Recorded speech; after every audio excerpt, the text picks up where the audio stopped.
Alright, so obviously we had a lot of changes recently. I wanted to do a gameplay video so people can see, what the three current viable builds really are. I'll do a Glacial Spike single turret one, a non-Glacial Spike single turret one, and then an AOE one. There's probably not going to be too much variance in these, but, you know, as you can see from these talents, what else are you gonna take as Glacial Spike?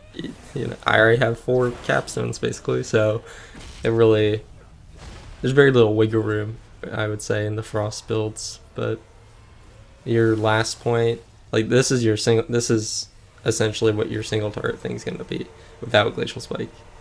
Is you just put into Ray Frost, or if Ray Frost is worse, you just put into like Glacial Assault or something. So there's very little wiggle room for variation in the playstyle, aside from 1 point, or 2 if you count this point. Anyway, this is how you play Glacial Spike. The important thing to know about Frost single target, the biggest thing that's going to change is Snap Freeze. Since this gives you Brain Freeze, you actually need to spend a Flurry charge before using Icy Veins. So what you're going to do is Frostbolt, Flurry, 2 Ice Lances, Icy Veins while your second Ice Lance is in the air. So that second Ice Lance gets the benefit of ROP, and then you Ice Lance again. That'll put you at 5 Icicles, so you can Glacial Spike. So you Glacial Spike, Flurry, Meteor, 2 Ice Lance, Orb, and then you get going. So now I'm going to do that. I don't know if that sounded really complicated or not, but it's not too crazy. So.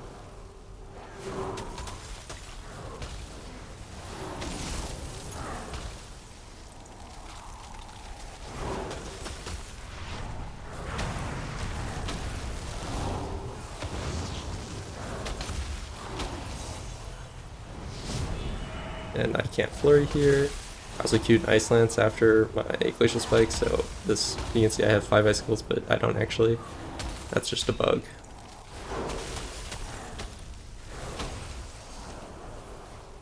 Should probably have like a combat timer or something for a set amount of time that I may hit this for. We'll just do it until Icy Veins falls for everything, so you can see the difference in Icy Veins timing.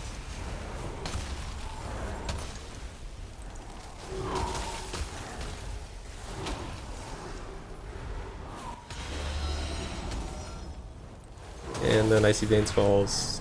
I have a minute and 42 seconds left. About 18.4k DPS, and that was 45 seconds in, because that was my second meteor. And then this is the damage breakdown, if you're curious. Not everything's critting, because, well, I don't have that high crit. You can see here the difference between a crit and non-crit Glacial Spike. Actually, let's see if that what a crit is outside of rune. So crit's 73k outside of rune, and let's see what it is without non-crit. Because the important thing about this, yeah, it's 32k. How much did I say the other one was? 73k to 32k. That's a huge difference in damage, obviously, because there's this increased crit damage node. This is actually really important, because during freezing winds, you can't Flurry your Glacial Spike. But you probably generate enough that doesn't matter. It's just a major loss in damage to Glacial Spike. If you were to Flurry during freezing winds, you would then proc munch 2 Ice Lances, which, since you're playing Wintertide, you might just do to increase the damage of your Glacial Spike. But anyway, that's how you play Glacial Spike in single target. So far, let's move on to the single target without Glacial Spike. So as mentioned before, the main difference with this build is literally you drop Glacial Spike for Ray of Frost, and that's it. I do have Everlasting Frost up here that I can move somewhere else. I can move it to Deep Shatter, I can move it to Glacial Assault. This does give me an extra tick of freezing winds, or it should at least. I haven't actually tested it, I suppose, but it should. So that's why I'm taking it. It's also a 56% increased damage to Orb. But Glacial Assault's probably about 2% single target damage. So anyway, getting ahead of myself. Similar to the Glacial Spike build, you're going to do Frostbolt, Flurry, 2 Ice Lances, Icy Veins, and second Ice Lances in the air. Ice Lance again, Frostbolt, Flurry, Meteor, Ray of Frost, 2 Ice Lance, and then Orb. So I'm kind of word vomiting, but you know, it's definitely pretty simple. And I don't want to say, yeah, it's fine. Okay, so I do this, that, Ray Frost. Do Ice Lances, or Ice Lance, Rune, Ice Lancing. Okay, don't actually have time for Crossbolt, but whatever.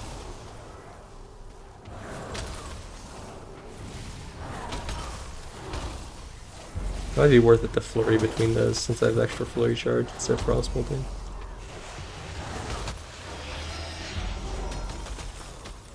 We'll just go until I get Meteor, or do my second Meteor, just like last time. Probably hold Meteor for Winter's Chill. Yep, okay, we got one. Gonna Frostbolt, Ice Lance to get some more value out of Winter's Chill. And there you go. I'm doing like 1.8k more DPS than I was doing. Yep.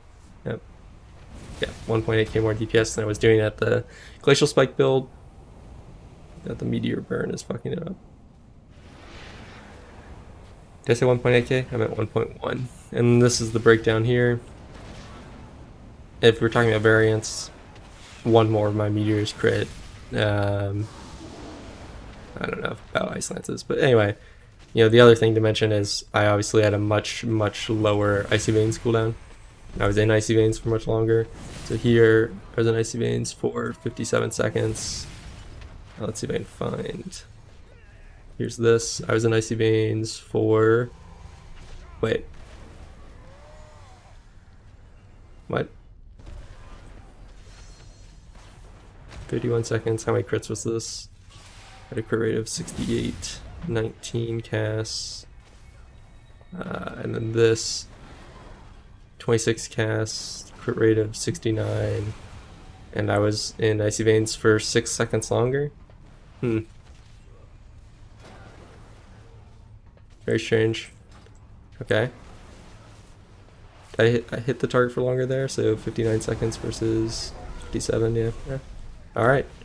Icy Veins timing's not very different, yes, but what is different is the cooldown on my Icy Veins was much lower with this playstyle. That's just because I'm actually sending the icicles, and Glacial Spike doesn't get any increased value from Icy Propulsion at the moment, which is pretty bad for its viability.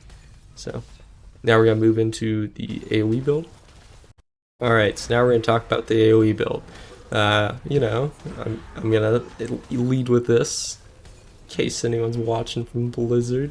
I think AOE Icy Propulsion should come back, because not having AOE Icy Propulsion only forces you into a Thermal Void playstyle on AOE to keep your Icy Veins up, and keeping Icy Veins up has huge impact on your AOE because it increases the tick rate and reduces the cooldown of Blizzard, meaning you get more Frozen Orbs, which is more AOE damage, which is more, you know, sustaining of your Icy Veins, which means you're never going to play something like Cold Front or Glacial Spike that drops all your Icy Veins timings in AoE. I mean, you can play it in Cleave, maybe, but Glacial Spike has a bunch of other problems in Cleave compared to Thermal Void. Maybe I'll talk about that later. I don't know. Another video. Anyway, here's the build for AoE. It's kind of likely you might end up dropping Snowstorm for something, but you can't really. I guess it's better than Wintertide. But yeah, you play Comet Storm because right now it does a lot of damage. You play Ice Nova. You always play Ice Nova. Ice Nova you just combo with Comet Storm. Ice Nova also does a lot of damage. You play Shifting Power because you're not going to play Meteor. And yeah, you just play Freezing Winds because Slick Ice and Glacial Spike and Cold Front are all trash in AoE. So, you know, if there's one thing you would want to fit in this build, you'd want to fit Everlasting Frost, but you're not going to give up anything here for it. If anything, you want a second point in Hailstones, but I'm not really sure how you would do that. I don't think you can do that without getting rid of Freezing Rain, which is not worth it. So, yeah. But not having a second point Hailstones will negatively impact your Icy Veins duration. So, anyway, let's get started. Similar to single turret, you're going to have to do a little bit of some stuff for your setup to account for the fact that Icy Veins generates a Fingers of Frost. You're going to ignore the Flurry charge it gives in AoE, because Flurry is just less important in AoE than Fingers of Frost. So, yeah. your goal here is going to be to Ice Nova your Frozen Orb, Empowered Blizzard, and Comet Storm at the same time. And so you're gonna Blizzard, or sorry, you're gonna Frozen Orb, Icy Veins, use 2 Ice Lances, Blizzard, Comet Storm, Ice Nova, basically, or something along those lines. So, here we go.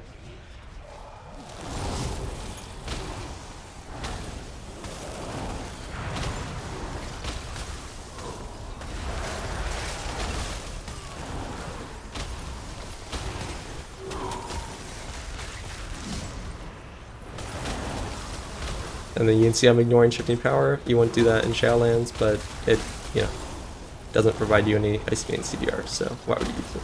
Yeah. Might be better to use at certain like target counts. I should use it here to do a combo. So what I'm gonna do is this into that, into Comet Storm. I would have used Ice Nova, but I'm pretty sure Frost Nova is going to be better in that situation. I will use Ice Nova kind of here. I probably should use it earlier just because it does a lot of damage. And I want to sync it up with my next Comet Storm, which it won't be. So my next Comet Storm is probably going to be... My next Comet Storm will be in Rune. So I'm just going to use Frost Nova. We're going to probably... Yeah. Okay. Hopefully I didn't lose any Fingers Crossed there. I don't have a weak aura.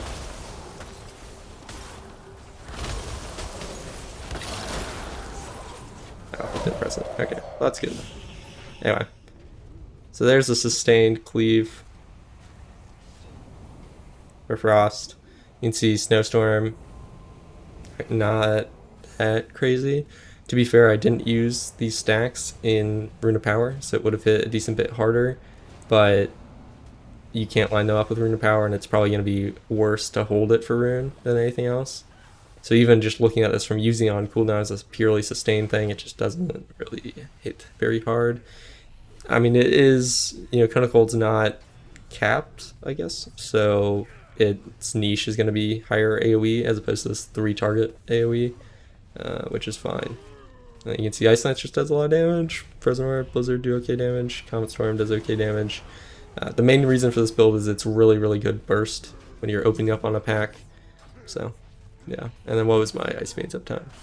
It's 75% Icy Veins uptime. I'm not entirely sure what the cooldown was when it ended, because I was focusing on the rotation. But, I mean, you'll know. You'll know what the cooldown was when it ended, because you were watching.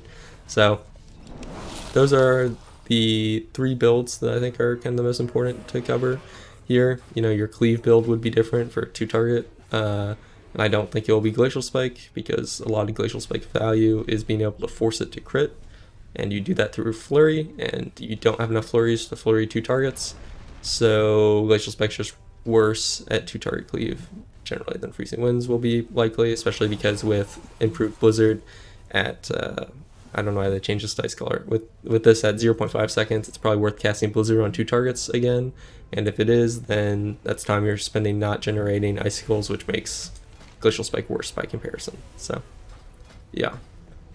Leave any comments, questions down below. Thank you for watching.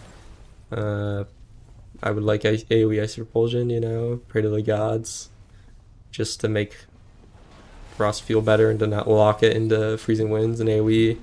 The more so it's so I can actually press Shifting Power and not feel like I'm wasting my time.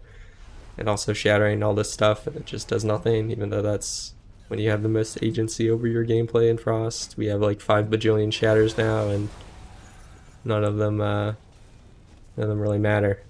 So, yeah. Anyway, have a good day.